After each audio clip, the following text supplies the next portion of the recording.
¿Sabías que hay actos que pueden abrir puertas espirituales por donde el enemigo entra para robar lo más valioso que Dios ha puesto en ti? La masturbación, aunque comúnmente vista como inofensiva, es uno de esos actos que, cuando se practica de forma continua y oculta, puede convertirse en una brecha que los demonios usan para atacar a los elegidos.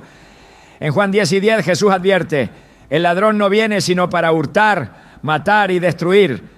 Yo he venido para que tengan vida y para que la tengan en abundancia.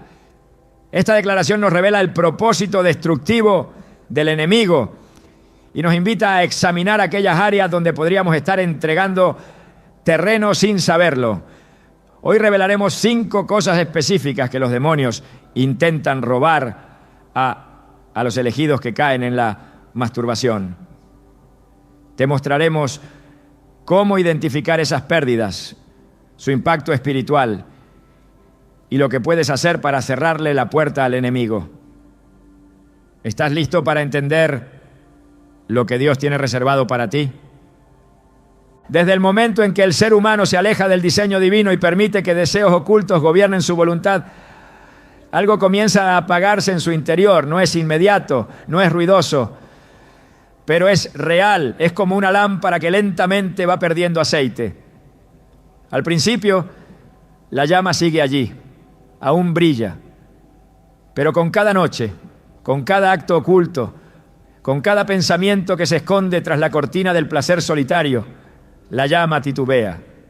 Y cuando se apaga por completo, no siempre se nota desde afuera, pero por dentro el alma lo sabe, porque ha comenzado a perder algo que antes le era natural: la capacidad de discernir entre lo que viene de Dios y lo que es una trampa del enemigo. El discernimiento espiritual no es una habilidad que se aprende en libros, ni una técnica que se perfecciona con práctica.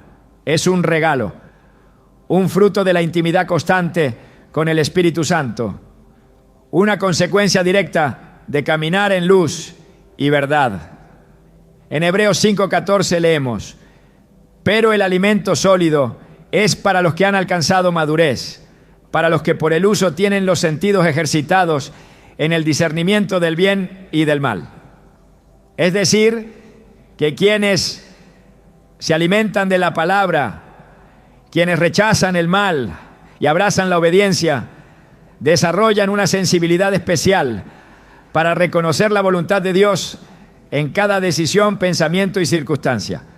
Pero ¿qué sucede cuando esta práctica de obediencia es reemplazada por una rutina secreta de pecado?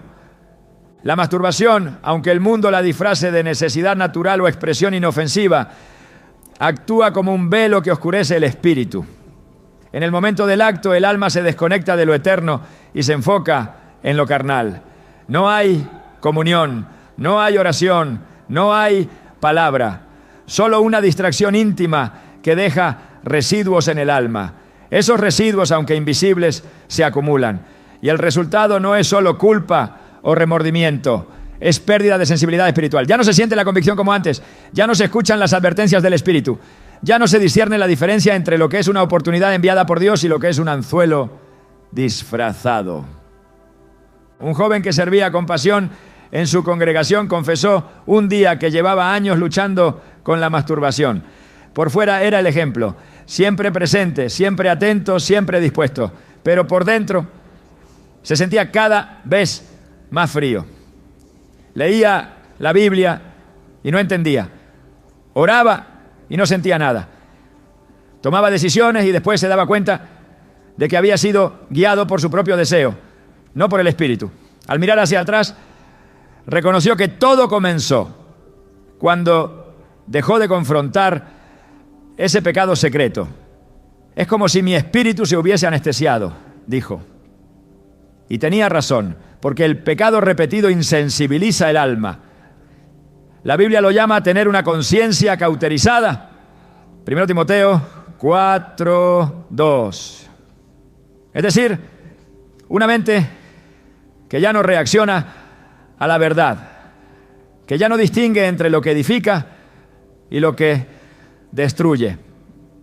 En Proverbios 4:23 se nos exhorta: sobre toda cosa guardada, guarda tu corazón, porque de él mana la vida. El corazón no se refiere aquí a las emociones, sino al centro de decisiones, al núcleo del alma donde se forman los juicios espirituales. Cuando ese corazón se contamina con imágenes, pensamientos, hábitos y prácticas que no glorifican a Dios, se va deformando, se va endureciendo, y cuando eso sucede ya no hay claridad. Se camina por la vida con una niebla constante, se interpretan las señales de Dios de forma errónea, se abren puertas que deberían estar cerradas, se confía en personas que no fueron enviadas por Dios, se toman caminos que parecen buenos, pero terminan en destrucción. Jesús dijo en Mateo 6:22-23: la lámpara del cuerpo es el ojo, así que si tu ojo es bueno, todo tu cuerpo estará lleno de luz, pero si tu ojo es maligno, todo tu cuerpo estará en tinieblas. Así que si la luz que hay en ti es tinieblas, ¿cuántas no serán las mismas tinieblas? Este pasaje tiene un poder profundo cuando lo conectamos con el tema que nos ocupa. Si la mente, el ojo espiritual, se llena de imágenes sexuales, de pensamientos impuros, de fantasías solitarias, entonces el cuerpo entero cae en oscuridad. Y lo más peligroso no es estar en tinieblas. Lo más peligroso es creer que aún se tiene luz cuando ya no está.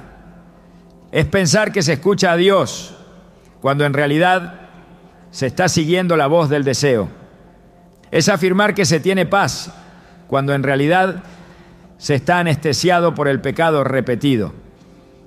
Hay personas que han comenzado relaciones sentimentales bajo una supuesta guía divina y más tarde descubren que fue la carne quien habló. Hay quienes han tomado decisiones ministeriales creyendo tener una visión clara, pero en el fondo estaban escapando de la voz que les pedía rendición total. Todo esto es fruto de un discernimiento contaminado.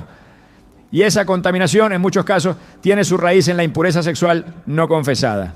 La masturbación constante alimenta el alma con deseos que se oponen al espíritu. Romanos 8:5 lo dice sin rodeos: porque los que son de la carne piensan en las cosas de la carne, pero los que son del espíritu, en las cosas del espíritu. En otras palabras, no se puede estar pensando en lo carnal y esperar tener claridad espiritual. No se puede llenar la mente de placer egoísta y pretender que el Espíritu Santo susurre dirección divina. No se puede vivir alimentando la carne en secreto y esperar tener autoridad para discernir lo que viene de Dios y lo que no. Por eso, muchos que un día eran guiados por el Espíritu hoy caminan en círculos. Sus decisiones están vacías. Sus oraciones son mecánicas. Sus sueños ya no tienen interpretación. Su pasión por lo sagrado ha sido reemplazada por una rutina de culpabilidad y promesas rotas. La historia de Sansón es una advertencia viva para los que juegan con lo sagrado mientras alimentan lo sensual. Sansón era un hombre apartado desde el vientre, un nazareo, ungido, con una fuerza sobrenatural. Pero también tenía una debilidad por los placeres sexuales. Esa debilidad no solo lo llevó a la ruina emocional, sino que afectó directamente su discernimiento. En Jueces 16:20 leemos una de las frases más tristes de toda la Biblia. Y ella le dijo: Sansón, los filisteos sobre ti. Y luego que despertó de su sueño se dijo: esta vez saldré como las otras y me escaparé. Pero él no sabía que Jehová ya se había apartado de él. No sabía, no discernió, no sintió el cambio, porque su sensibilidad espiritual ya estaba destruida. Eso es lo que sucede cuando se vive una vida dual. Cuando por fuera se canta, se predica, se aconseja, pero por dentro se alimenta un hábito que el Espíritu ha señalado una y otra vez. Se pierde la capacidad de percibir cuando Dios se aleja. Se pierde la alarma espiritual, se pierde la voz interna que grita peligro cuando nos acercamos a un abismo. Y cuando eso se pierde, el enemigo avanza sin resistencia. Porque el discernimiento no es un lujo para los espirituales. Es una necesidad para los elegidos. Muchos se preguntan por qué ya no sueñan con mensajes de Dios, por qué no sienten lo mismo al orar, por qué la Biblia parece cerrada. Y la respuesta, aunque dolorosa, es sencilla. Cuando hay pecado oculto, el canal se obstruye. Dios sigue hablando, pero el corazón ya no escucha. El espíritu sigue guiando, pero la carne grita más fuerte. Y mientras tanto los demonios roban dirección, claridad, paz, propósito, roban decisiones correctas, roban relaciones divinas, roban oportunidades que estaban listas para manifestarse, pero fueron saboteadas por un alma contaminada. El enemigo no necesita poseer a alguien para destruirlo, solo necesita que esa persona se mantenga lo suficientemente distraída como para no discernir su propia caída. Es como un veneno lento que adormece los sentidos. Al principio todo parece igual, pero un día despiertas y ya no sabes quién eres, qué haces ni hacia dónde vas. Esa es la consecuencia de perder el discernimiento. Y esa pérdida comienza con pequeños hábitos, como mirar imágenes indebidas, como fantasear en secreto, como entregarse una y otra vez a un acto que promete alivio, pero deja un vacío más grande. Pero hay esperanza, porque el mismo Dios que advirtió a Sansón también restauró a David. El mismo espíritu que se apartó de Saúl fue el que levantó a Pedro después de su traición. No importa cuán lejos hayas llegado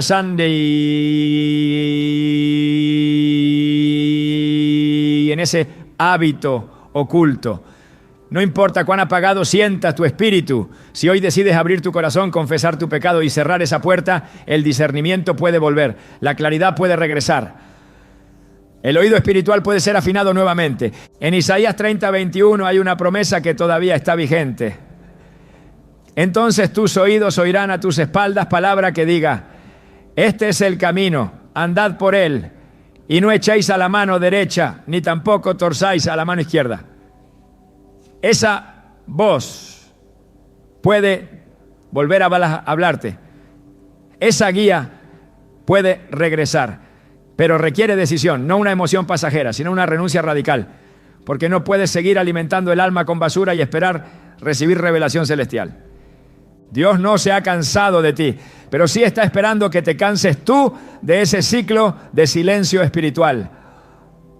Hoy es el día para romperlo. Hoy es el momento para recuperar lo que el enemigo ha robado. Porque cada minuto que pasas sin discernimiento es un minuto donde el enemigo puede sembrar confusión. Y tú fuiste llamado para algo más. Fuiste llamado para ver lo invisible, para oír lo que otros no oyen, para caminar con pasos seguros en medio de la oscuridad. Pero para eso tu espíritu necesita estar limpio, despierto y conectado. El discernimiento espiritual no es una opción para los elegidos, es el faro que evita el naufragio, es la alarma que salva del engaño, es la llave que abre las puertas del propósito. No lo entregues por un momento de placer, no lo pierdas por un hábito solitario, porque cuando el discernimiento se apaga, el alma queda a merced del enemigo. La autoridad espiritual no es un accesorio opcional en la vida de los elegidos. Es una investidura que viene directamente de Dios, un respaldo del cielo que se manifiesta cuando alguien camina en santidad, obedece la palabra y vive bajo el gobierno del Espíritu Santo. Esta autoridad no depende de la elocuencia ni de la experiencia, sino de la limpieza del corazón y de la integridad del carácter. En Mateo 10:1 leemos que Jesús llamó a sus 12 discípulos y les dio autoridad sobre los espíritus impuros para expulsarlos y para sanar toda enfermedad y dolencia. La autoridad es dada con un propósito, y ese propósito es avanzar el reino, liberar al cautivo, confrontar las tinieblas. Pero cuando el pecado entra, esa autoridad comienza a desgastarse.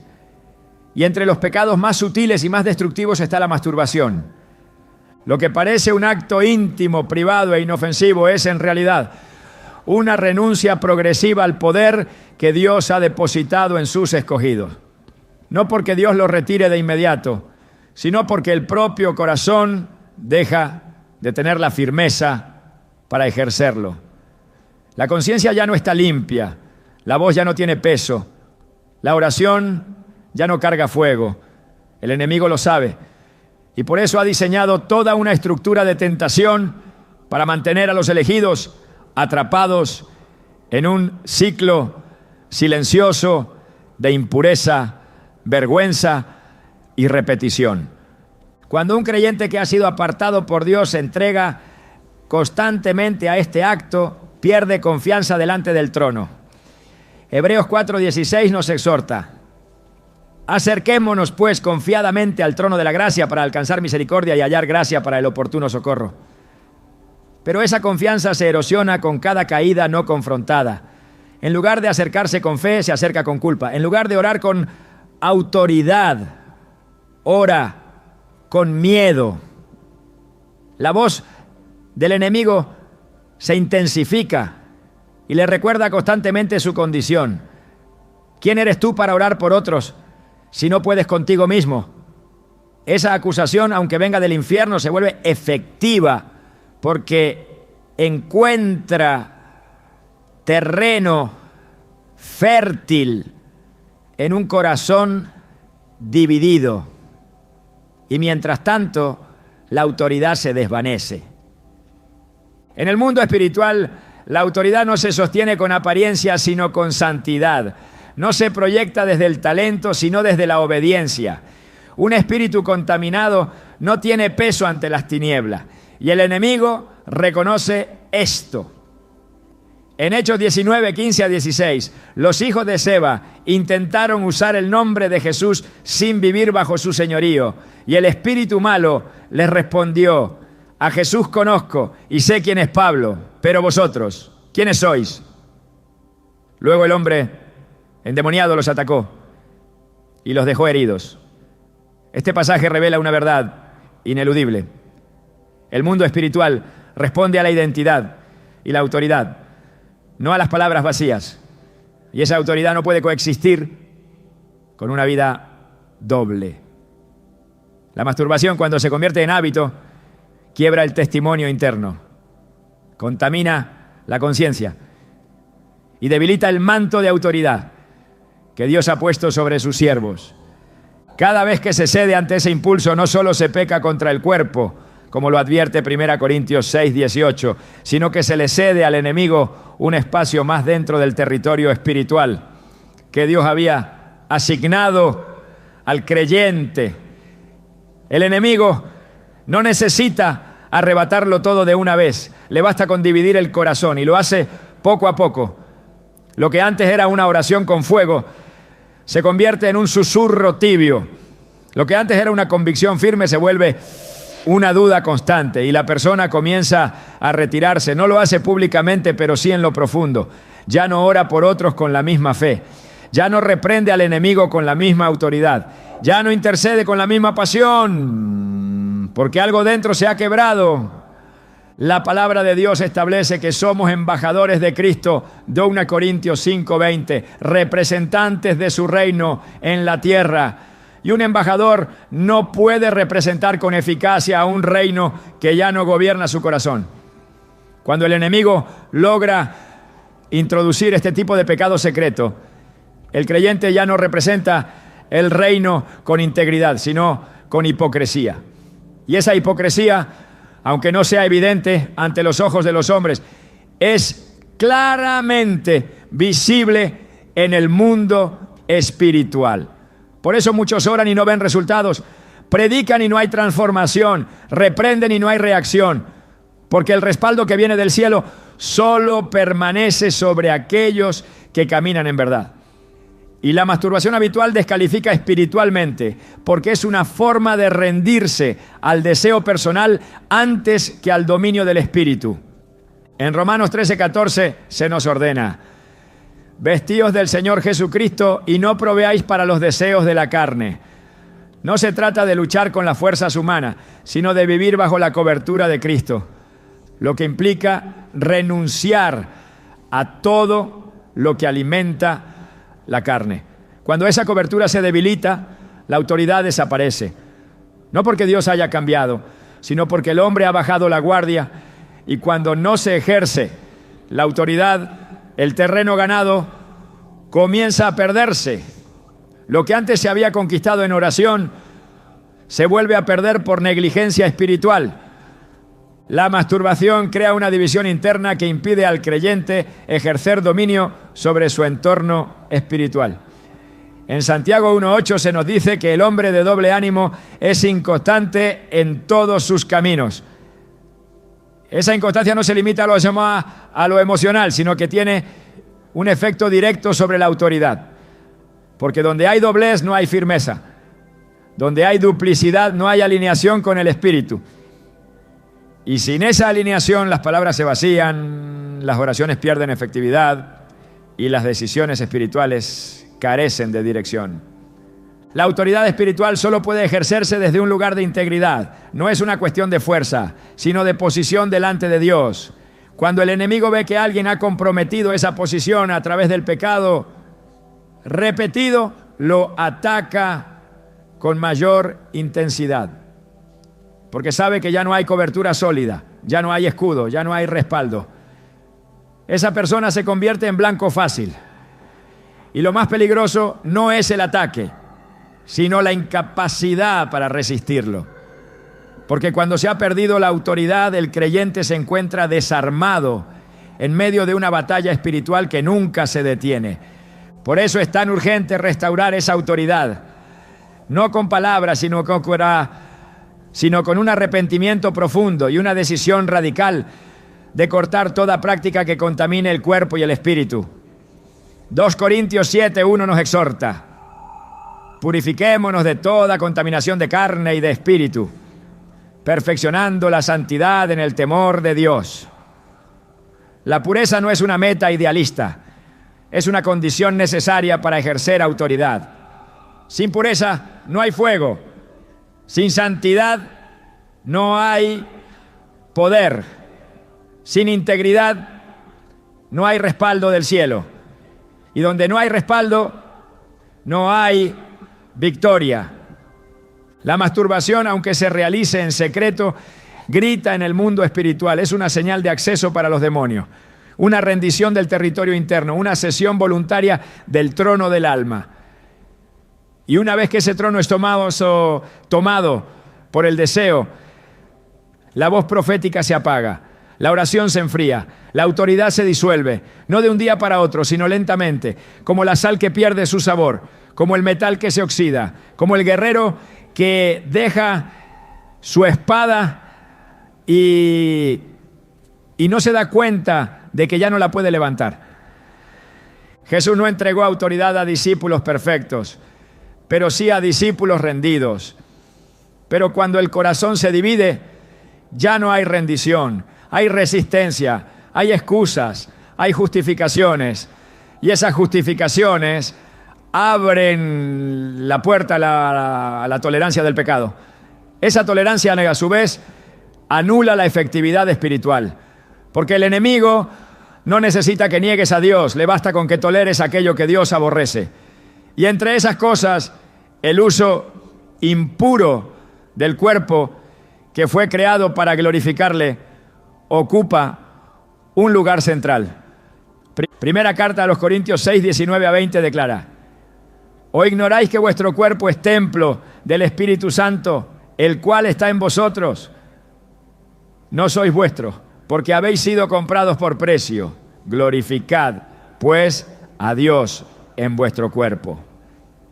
Este mandato no es simbólico, es literal. El cuerpo es templo, no un sitio para placeres ocultos, sino para la presencia manifiesta de Dios. Cuando se utiliza para satisfacer impulsos carnales, ese templo se contamina. Y donde hay contaminación, el fuego se apaga. Donde el fuego se apaga, la autoridad se desvanece. Y donde no hay autoridad, el enemigo domina. La autoridad no se clama, se cultiva, no se exige, se honra, no se sostiene con títulos, sino con vida en el Espíritu. Cada acto de obediencia fortalece esa autoridad, cada decisión de pureza la refuerza, pero cada concesión al pecado la debilita. Cada recaída no confrontada la desgasta. Hasta que un día el creyente se convierte en una sombra de lo que fue. Aún predica, aún canta, aún sirve, pero sin peso, sin impacto, sin frutos eternos. Porque lo que sostiene todo eso no es la actividad externa, sino la condición del corazón delante de Dios. Por eso es tiempo de regresar al altar, no al altar público, sino al altar secreto, donde se decide en lo oculto renunciar a lo que contamina, donde se clama por limpieza verdadera, donde se reconoce que sin santidad no hay fuego y sin fuego no hay victoria. Es tiempo de recuperar lo que el enemigo ha robado, porque Dios no ha cambiado, su poder no se ha reducido, su autoridad sigue disponible, pero solo para aquellos que están dispuestos a vivir conforme a su voluntad, incluso en lo más íntimo. El llamado profético no es un concepto simbólico ni una expresión espiritual genérica. Es una asignación precisa, establecida por Dios antes del nacimiento, diseñada para impactar generaciones, transformar ambientes y revelar el corazón del cielo en la tierra. Jeremías 1:5 lo declara con una solemnidad incuestionable. Antes que te formase, en el vientre te conocí, y antes que nacieses, te santifiqué, te di por profeta a las naciones. Esta afirmación revela que todo llamado comienza en la eternidad. No es producto del esfuerzo humano, ni de la preparación intelectual, ni de una circunstancia aleatoria. Es un designio divino, inscrito en los libros del cielo, esperando una vida limpia para ser activado con poder. Pero así como el cielo establece destinos, el infierno organiza estrategias para impedir que esos llamados se cumplan. Uno de los métodos más eficaces que el enemigo ha utilizado para frenar los propósitos proféticos es infiltrar el alma del elegido con una práctica repetitiva que contamina la pureza espiritual desde la raíz, la masturbación. Este acto revestido de placer temporal es una trampa construida con meticulosidad para alterar el ritmo de crecimiento, silenciar la voz del Espíritu y retrasar, o en muchos casos anular, la manifestación del llamado divino. El llamado profético requiere una conexión constante con el cielo. Es imposible hablar de parte de Dios sin estar en comunión con Él. Es impensable declarar la voluntad divina si el corazón está dividido entre lo santo y lo profano. La práctica habitual de la masturbación interrumpe esa comunión, no de forma escandalosa, sino progresiva, como una sombra que se extiende lentamente, cubre la visión, distorsiona el discernimiento y apaga la convicción. El alma comienza a llenarse de pensamientos que no vienen del cielo. Y cuando llega el momento de actuar en obediencia, la voz profética se encuentra paralizada por la culpa, por la duda o por el temor. Un corazón contaminado no puede sostener el peso de una palabra profética, porque la profecía auténtica no es un acto de elocuencia, es una transferencia del Espíritu. Y para que esa transferencia ocurra, el canal debe estar limpio. Cuando el enemigo logra mantener a un elegido atado a este pecado, lo que hace en realidad es mantenerlo desconectado del fluir profético. Las visiones se detienen, los sueños se oscurecen, la revelación se seca, no porque Dios haya dejado de hablar, sino porque el alma ha dejado de escuchar. Primera Samuel 3, uno describe una época crítica en la historia de Israel. La palabra de Jehová escaseaba en aquellos días. No había visión con frecuencia. Esta escasez no era consecuencia de una falta de necesidad, sino de una desconexión espiritual generalizada. Cuando el pecado domina, la visión desaparece, y donde no hay visión no hay dirección. El llamado profético se vuelve entonces una carga sin propósito, una asignación sin ejecución. No se puede liberar lo que no se ha recibido. No se puede hablar en nombre del cielo si el corazón está atado a la tierra. El enemigo no teme a aquellos que conocen su llamado. Teme a aquellos que viven de forma digna de ese llamado. Efesios 4:1 nos exhorta a vivir así. Os ruego que andéis como es digno de la vocación con que fuisteis llamados. Dignidad no es perfección, es integridad, es coherencia, es renunciar a todo aquello que impide caminar con libertad en la voluntad de Dios. La masturbación, cuando se convierte en parte del patrón diario, establece una cadena invisible que detiene el avance profético. Se ora pero no se oye, se ayuna pero no se rompe, se busca pero no se encuentra, porque el alma está dividida entre el deseo de cumplir el llamado y el hábito que lo frustra. El llamado profético requiere un nivel elevado de sensibilidad espiritual. Dios confía sus secretos a los íntimos, no a los distraídos. En Amós 3:7 se revela este principio. Porque no hará nada Jehová el Señor sin que revele su secreto a sus siervos, los profetas. Para que esos secretos sean revelados, el corazón debe estar disponible, limpio, consagrado. Cuando ese corazón está saturado de imágenes, pensamientos y prácticas impuras, no puede retener la carga del cielo, no puede discernir los tiempos, no puede interceder con fuego, no puede hablar con autoridades. El enemigo lo sabe. Por eso no busca destruir con un solo golpe. Busca desviar con repetición. Una práctica aparentemente inofensiva, realizada en secreto, repetida cada día, se convierte en un grillete que amarra los pies del llamado. Y mientras el cuerpo se satisface, el espíritu se apaga. Gálatas 5:16-17 lo expone con claridad. Andad en el espíritu y no satisfagáis los deseos de la carne. Porque el deseo de la carne es contra el espíritu. No se puede avanzar en ambos caminos al mismo tiempo. O se alimenta la carne o se fortalece el espíritu. Pero uno siempre dominará al otro. Cuando se alimenta la carne con masturbación constante, el fruto es visible. La palabra pierde vida, la oración se vuelve monótona. El fuego del altar interno se enfría. Y en ese ambiente el llamado profético se convierte en una carga sin respaldo. Las instrucciones que antes eran claras se tornan confusas. Las decisiones que antes venían acompañadas de paz ahora generan ansiedad. El gozo de servir se transforma en rutina.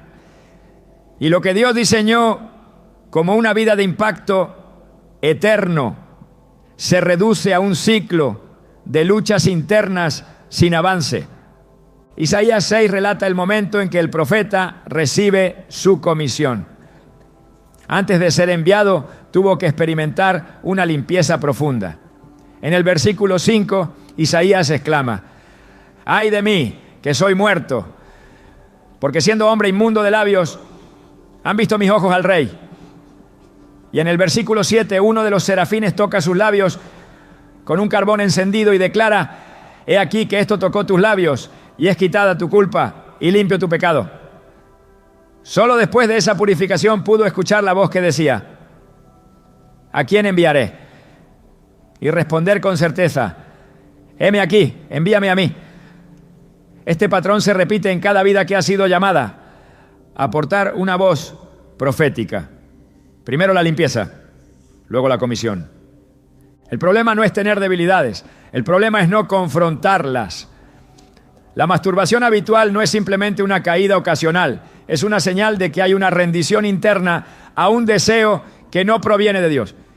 Y esa rendición desactiva la gracia que sostiene el llamado. Dios no unge al desobediente. No respalda al que juega con lo sagrado. No acelera a quien ha decidido estancarse por comodidad. El llamado profético tiene urgencia, pero también tiene condiciones. Y una de ellas es la pureza. En 2 Timoteo 2:21 se establece una condición innegociable. Si alguno se limpia de estas cosas, será instrumento para honra, santificado, útil al Señor y dispuesto para toda buena obra. La utilidad en el reino está vinculada directamente a la limpieza del corazón. No basta con el conocimiento, no basta con el deseo. Es necesario vivir separado, apartado, libre de toda práctica que ensucie el templo del Espíritu. Solo así la voz profética puede resonar con claridad, con poder y con efectividad. El enemigo no necesita hacer que el elegido renuncie a su llamado. Le basta con que lo retrase, le basta con que lo dude, le basta con que lo practique sin pasión, sin fuego, sin convicción, y lo logra manteniéndolo en ciclos repetitivos de impureza. Cuando el llamado se ejerce desde un lugar de contaminación, se vuelve ruido, ya no transforma, ya no edifica, ya no sacude, porque Dios no unge estructuras fracturadas. La unción fluye donde hay integridad. El mensaje impacta donde hay pureza. La profecía transforma donde hay santidad. Es tiempo de levantar la voz, pero también de revisar el corazón. Es tiempo de avanzar en el llamado, pero también de renunciar a todo lo que lo interrumpe. Dios sigue llamando, su voz no se ha apagado, su propósito no ha cambiado, pero necesita vasijas limpias, necesita corazones rendidos, necesita bocas purificadas. El llamado está ahí, la unción está disponible, pero la pregunta sigue siendo la misma. ¿Hay disposición para dejar atrás el pecado secreto y caminar en obediencia radical? El cielo está esperando una generación de profetas que no solo hablen lo que Dios dice, sino que vivan conforme a lo que Dios es. No se trata de decir palabras bonitas, se trata de representar al Dios santo con una vida santa. No hay mayor interrupción del llamado que una vida dividida. La masturbación, aunque se oculte, produce ese quiebre, esa interrupción, esa pausa. Y cada día que se tolera, se pierde una batalla.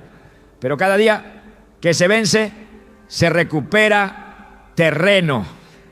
El llamado no está muerto, pero necesita ser activado desde un lugar de pureza innegociable. No hay silencio más devastador que el que habita en un alma rota.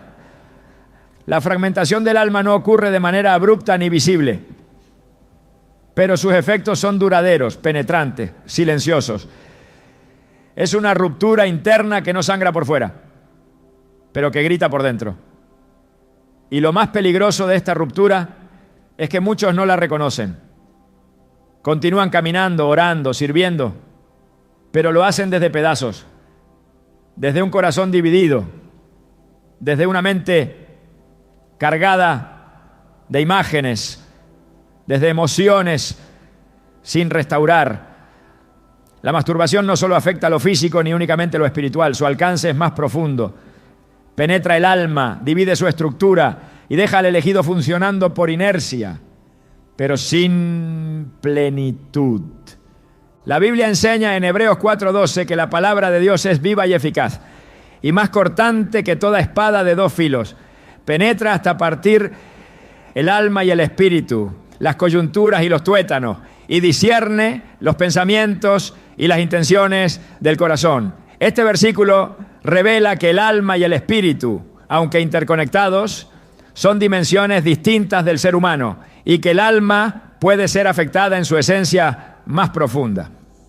Cuando alguien se entrega repetidamente a un acto que no honra a Dios, como la masturbación, está generando fisuras internas que alteran su capacidad de amar, de confiar, de adorar, de sentir con pureza. La fragmentación del alma es el resultado de ceder constantemente el cuerpo al deseo. cada pensamiento impuro que se alimenta, cada imagen que se guarda en la memoria, cada sensación que se activa sin propósito divino deja una marca, una atadura invisible, un vínculo con algo que no proviene del espíritu. Y cuando esto se repite sin confrontación, el alma comienza a dividirse. Una parte anhela a Dios, otra parte vive para el deseo, una parte quiere caminar en santidad, otra se rinde ante la urgencia del impulso. Esta división es real. Es como si dentro de un mismo cuerpo habitaran dos corrientes opuestas, una tirando hacia la luz y otra arrastrando hacia las sombras. Santiago 1:8 declara que el hombre de doble ánimo es inconstante en todos sus caminos. No se trata de una simple vacilación emocional. Es un estado interno de conflicto permanente, donde el alma ha perdido su unidad. Y esa inconstancia se manifiesta en todo. En la fe, que tambalea. En la esperanza, que se enfría. En la identidad, que se diluye. La masturbación puede parecer insignificante frente a otros pecados más visibles, pero su capacidad para dividir el alma es profunda, porque no solo implica un acto físico, sino una entrega emocional, mental y espiritual que deja puertas abiertas a influencias externas que desgastan, distorsionan y debilitan. Cuando el alma se fragmenta, ya no hay estabilidad interna. El creyente puede tener momentos de fervor, pero se apagan rápidamente. Puede tomar decisiones firmes, pero se revierte ante la próxima tentación. Puede llorar en el altar, pero volver al mismo hábito a los pocos días. No porque no ame a Dios, sino porque su alma ya no tiene una estructura sólida. Está dividida y esa división es aprovechada por el enemigo para sembrar duda, confusión, ansiedad y desaliento. La lucha deja de ser contra el pecado y se convierte en una batalla por mantener la integridad del propio ser. David comprendió esta realidad cuando clamó en el Salmo 51:10: crea en mí, oh Dios, un corazón limpio y renueva un espíritu recto dentro de mí. No pidió simplemente perdón, pidió restauración de estructura interna, porque entendía que el pecado no solo mancha, también quiebra, no solo aleja, también fragmenta.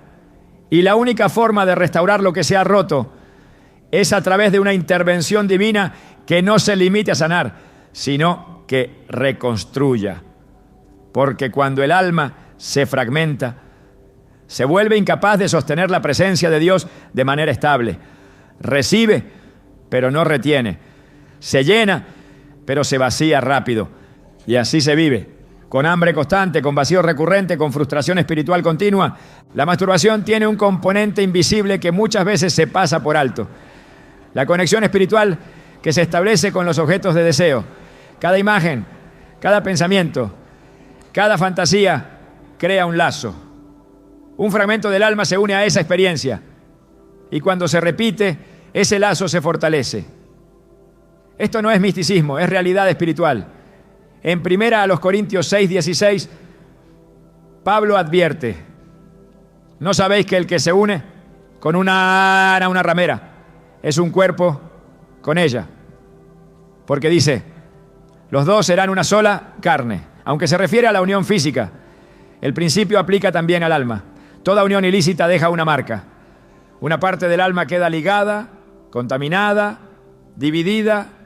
Y cuando el alma está dividida ya no puede amar plenamente, ya no puede servir con gozo, ya no puede adorar con libertad, porque una parte está presente, pero otra está atada al pasado, al recuerdo, a la imagen, al hábito. Esta división produce un desgaste emocional que se manifiesta en relaciones rotas, en aislamiento espiritual, en dificultad para recibir amor y para entregar amor. Porque el alma ya no responde con integridad, sino desde pedazos que no han sido restaurados. Y cada vez que se vuelve al mismo pecado, la fragmentación se profundiza. Es como añadir más grietas a un vaso que apenas contiene agua. eventualmente se rompe por completo. Dios no diseñó al hombre para vivir fragmentado. En Deuteronomio 6:5 el mandato es claro. Amarás a Jehová tu Dios de todo tu corazón y de toda tu alma y con toda tu fuerza. No se puede amar con toda el alma si el alma está repartida. No se puede adorar en espíritu y en verdad cuando una parte del alma está unida a lo que Dios detesta. Por eso muchos elegidos viven con una sensación persistente de insatisfacción. No importa cuánto oren, cuánto sirvan, cuánto reciban, siempre hay una sensación de que falta algo. Esa sensación no proviene de Dios. Es la evidencia de un alma dividida que clama por restauración. El enemigo no necesita poseer a alguien para destruirlo. Le basta con dividirlo internamente. Y la masturbación, al ser repetitiva, privada y emocionalmente intensa, se convierte en el terreno ideal para sembrar esa división.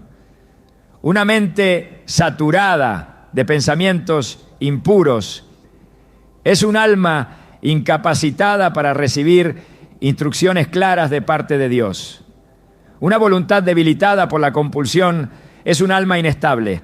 Un corazón endurecido por la culpa es un alma insensible. Y cuando el alma pierde su unidad, pierde también su capacidad para resistir.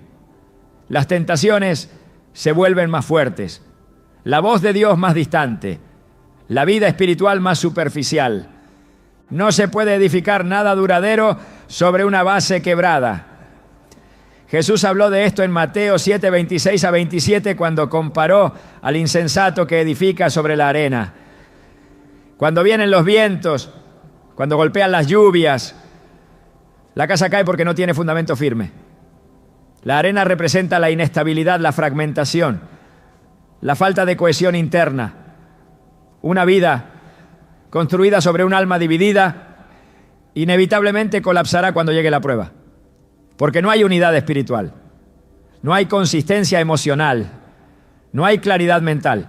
Solo hay fragmentos luchando por sostener algo que no puede mantenerse por sí mismo. Pero Dios no solo revela la herida, también provee la restauración. En Ezequiel 36, 26 se nos promete: os daré corazón nuevo y pondré espíritu nuevo dentro de vosotros. Y quitaré de vuestra carne el corazón de piedra y os daré un corazón de carne. Esta restauración no es simbólica, es una transformación literal del interior, es la unificación del alma, es la recuperación de la sensibilidad, de la paz, de la pureza. Pero esta transformación no ocurre mientras se tolera el pecado que produce la fragmentación. No se puede sanar lo que no se renuncia. No se puede unificar lo que se sigue dividiendo cada día. Dios quiere sanar el alma, pero el primer paso es cerrar las puertas por donde entró la división. Y en muchos casos esa puerta es la masturbación, un acto repetido, una entrega voluntaria, una desconexión del espíritu. Cada vez que se renuncia a ese hábito, se recupera un fragmento, se reconstruye una parte, se fortalece un vínculo con el cielo. La restauración no es instantánea, pero es real. Ocurre cuando hay decisión, cuando hay constancia, cuando hay humildad y cuando esa restauración se completa. El alma vuelve a cantar, vuelve a sentir, vuelve a fluir, vuelve a adorar con libertad. La fragmentación del alma es una de las estrategias más sutiles del infierno, porque no destruye de inmediato. Solo divide, solo dispersa, solo desgasta. Y mientras lo hace, el enemigo avanza, porque sabe que un alma dividida no puede resistir, no puede avanzar, no puede conquistar. Pero la promesa de Dios es más fuerte que cualquier estrategia del infierno. Joel 2:25 declara: y os restituiré los años que comió la oruga, el saltón, el revoltón y la langosta. Esa restitución incluye el alma, incluye los fragmentos, incluye las partes que se perdieron en momentos de debilidad, de confusión, de oscuridad. Todo puede ser restaurado, pero comienza con una decisión: cerrar la puerta al pecado que divide. El gozo del Señor no es una emoción pasajera ni una actitud optimista. Es una fuerza espiritual, una evidencia de comunión profunda, un fruto directo de vivir en alineación con la voluntad de Dios. Nehemías 8:10 lo declara con claridad: el gozo de Jehová es vuestra fuerza. Esa fuerza no viene de las circunstancias ni de la ausencia de problemas, sino de una conexión continua con la presencia del Altísimo. Cuando esa conexión se interrumpe, el alma comienza a debilitarse y el gozo cede su lugar al vacío, a la culpa, a la ansiedad. Y pocos pecados silenciosos tienen la capacidad de secar esa fuente como lo hace la masturbación. La práctica persistente de este acto va drenando la paz interior, porque desconecta al espíritu de su fuente de consuelo. No es una desconexión inmediata, sino progresiva.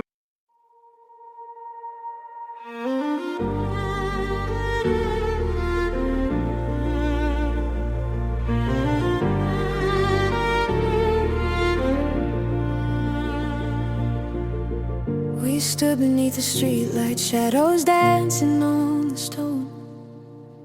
Two hearts a little broken, trying not to feel alone. Your voice was like a memory I thought I'd left behind, soft as fading echoes drifting slowly through my mind. But something in your quiet smile pulled every truth to light, a spark I haven't felt in a long, long.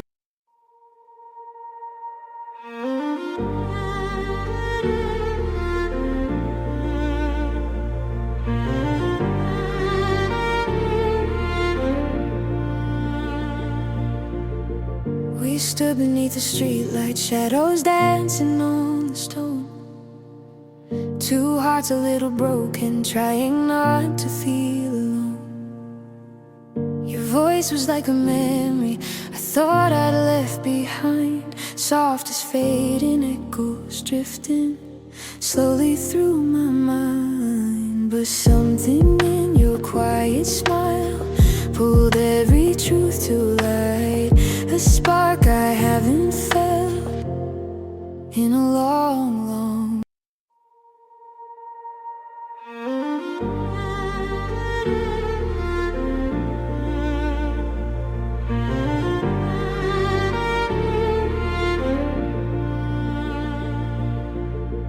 We stood beneath the streetlight, shadows dancing on the stone.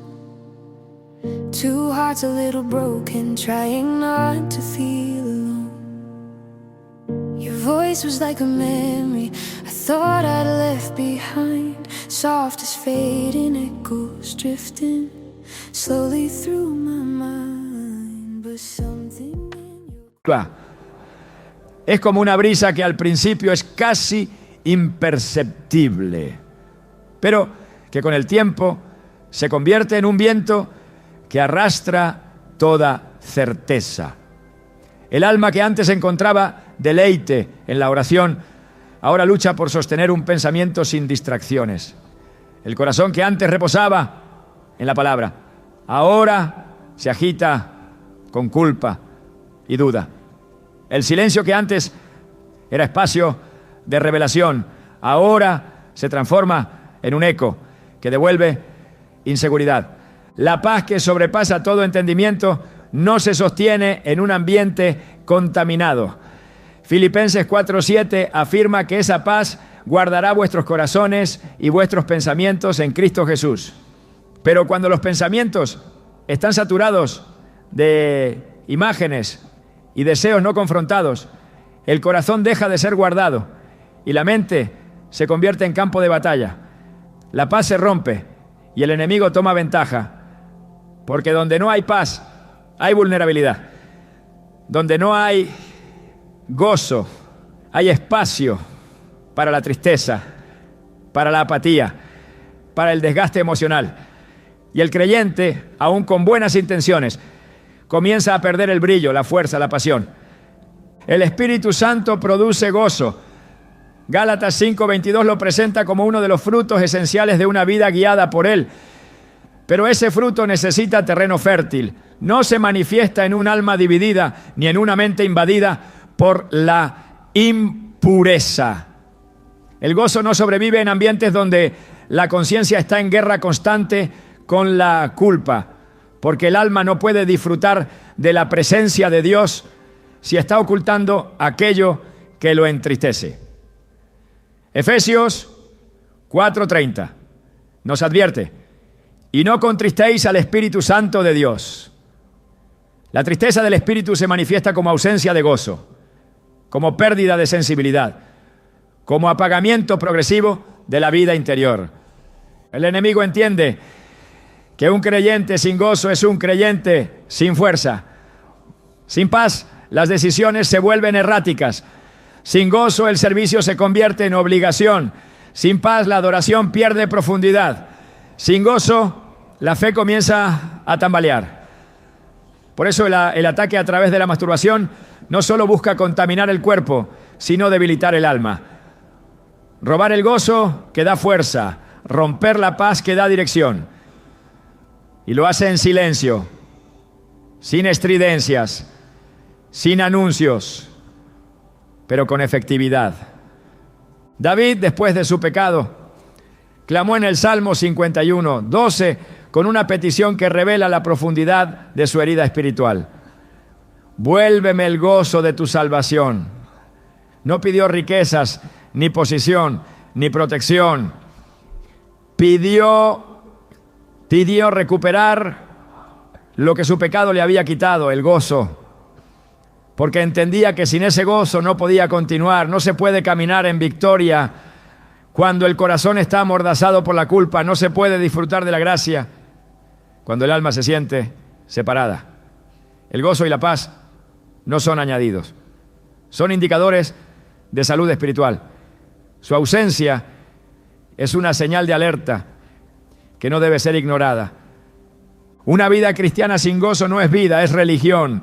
Una fe sin paz no es confianza, es ritual. Y muchas veces lo que ha robado ese gozo no es la prueba externa, sino el pecado secreto. Ese acto que se repite en las sombras y que después produce vergüenza, tristeza y desconexión. El enemigo no teme al creyente que sabe versículos, sino al que los vive con un corazón limpio. Porque ese es el que resiste, ese es el que avanza, ese es el que porta luz. Pero cuando el gozo se pierde, la luz se opaca. Cuando la paz se rompe, la dirección se confunde. Y lo que fue diseñado para avanzar con fuego, se estanca por un hábito que parecía insignificante. El gozo no se recupera ignorando la causa de su pérdida. Se recupera enfrentando con verdad lo que lo ha apagado. En el 1 Juan 1:9 hay una promesa restauradora. Si confesamos nuestros pecados, Él es fiel y justo para perdonar nuestros pecados y limpiarnos de toda maldad. Esa limpieza trae paz, ese perdón restaura el gozo. Pero mientras haya ocultamiento, habrá carga. Mientras haya tolerancia al pecado, habrá vacío. El alma no puede sostener plenitud cuando se aferra a lo que Dios ha pedido soltar. El gozo del Señor no es frágil, pero necesita condiciones para florecer. No es una emoción, es una presencia. No se construye con esfuerzo humano, se cultiva con obediencia. No se sostiene en ambientes contaminados, sino en corazones rendidos. Y la masturbación, cuando se convierte en hábito, roba lentamente esa capacidad de disfrutar la presencia de Dios sin culpa. Quita la paz que permite descansar en la voluntad divina y en su lugar introduce una tensión constante entre lo que se sabe que está mal y lo que se desea dejar, pero no se suelta. El alma fue diseñada para vivir en paz, no en conflicto permanente. fue creada para regocijarse en Dios, no para batallar con sombras internas. Pero cada vez que se permite un acto que contamina, se fortalece ese conflicto y se debilita esa alegría. El enemigo no necesita arruinar toda la vida de un creyente para frenar su propósito. Le basta con quitarle la paz y el gozo, porque sin eso, la vida cristiana pierde su esencia. Y cuando eso ocurre, el creyente comienza a alejarse, a enfriarse, a desconectarse. Y todo comenzó con una rendición que parecía pequeña. La batalla espiritual no es una metáfora, es una realidad permanente. Cada día el alma se enfrenta a fuerzas invisibles que buscan debilitar su integridad, su comunión, su propósito. Efesios 6:11 lo dice con firmeza: vestidos de toda la armadura de Dios para que podáis estar firmes contra las acechanzas del diablo. Esta armadura no es decorativa, es esencial. Sin ella, el creyente no tiene defensa, no tiene resistencia, no tiene protección. Pero esa armadura no se sostiene con palabras, se fortalece con obediencia. Y uno de los actos que más la deteriora es la masturbación. Cada componente de la armadura espiritual representa un principio inquebrantable: verdad, justicia, paz, fe, salvación y la espada del Espíritu. Pero cuando el pecado entra, esos principios comienzan a erosionarse. El cinturón de la verdad se afloja cuando se vive en secreto. La coraza de justicia se resquebraja con cada acto que no honra a Dios. El calzado de la paz pierde firmeza cuando la culpa gobierna el corazón. El escudo de la fe se debilita con la duda que provoca la caída constante. El yelmo de la salvación se desplaza cuando el enemigo siembra acusación. Y la espada del Espíritu se apaga cuando la palabra ya no tiene efecto en un corazón dividido. El enemigo no necesita despojar a un creyente de su armadura de forma directa. Le basta con que ese creyente deje de cuidarla. La masturbación constante produce ese descuido espiritual. Porque mientras se repite el pecado, el alma se distrae, la conciencia se entumece y la oración pierde fuerza. Y sin oración no hay revestimiento. Sin comunión no hay cobertura. El creyente comienza a caminar expuesto, vulnerable, sin protección. Y cuando la prueba llega, no tiene con qué resistir. En Efesios 6:13 la Escritura exhorta: tomad toda la armadura de Dios para que podáis resistir en el día malo. Ese día no se anuncia, no se programa, llega. Y cuando llega, la diferencia entre permanecer o caer está en el estado de la armadura. Por eso el enemigo trabaja anticipadamente. Busca que el creyente no tenga fuerza para ese día, que llegue sin escudo, sin coraza, sin verdad.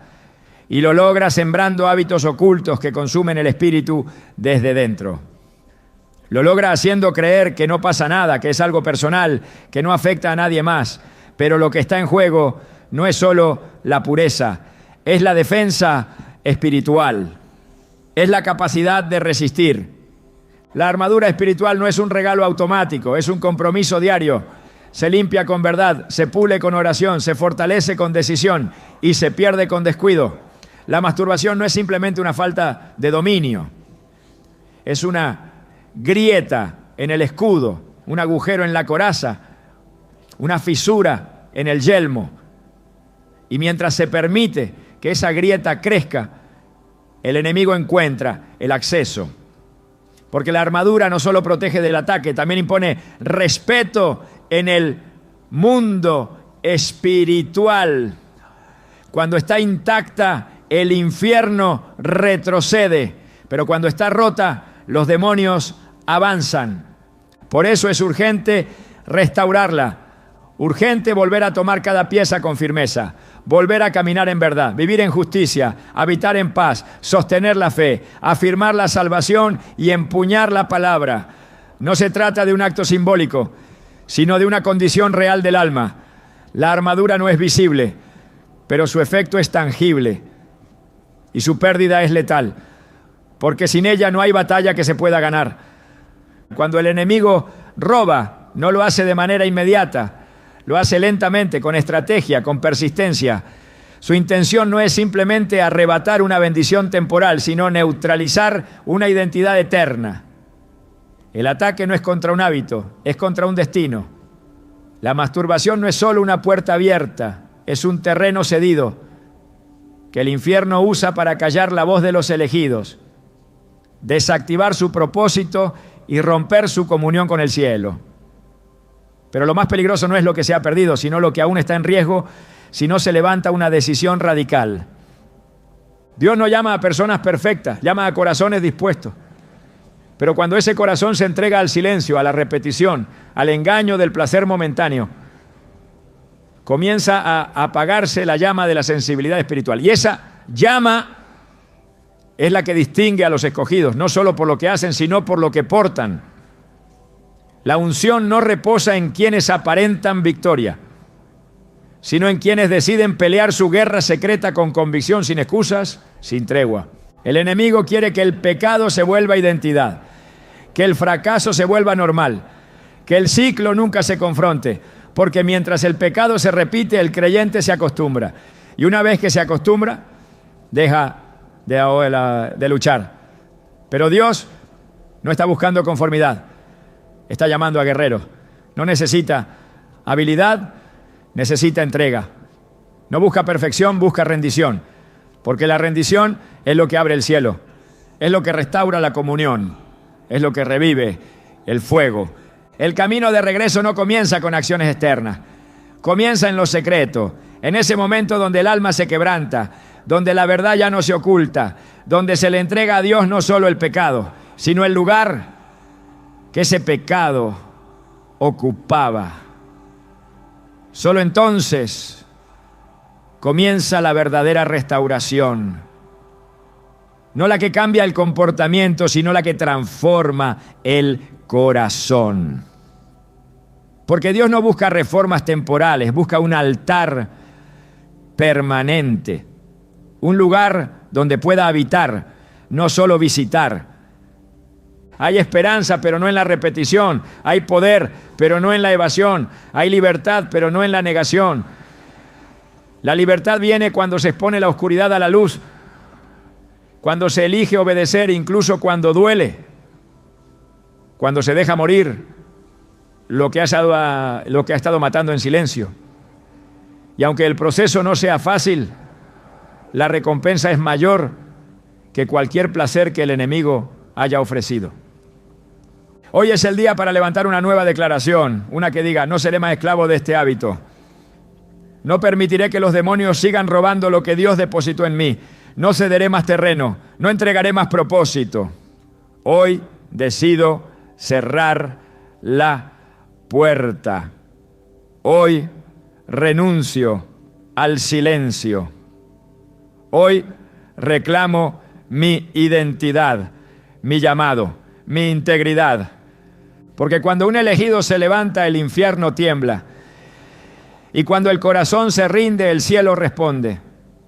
¿Estás listo para recuperar lo que te pertenece?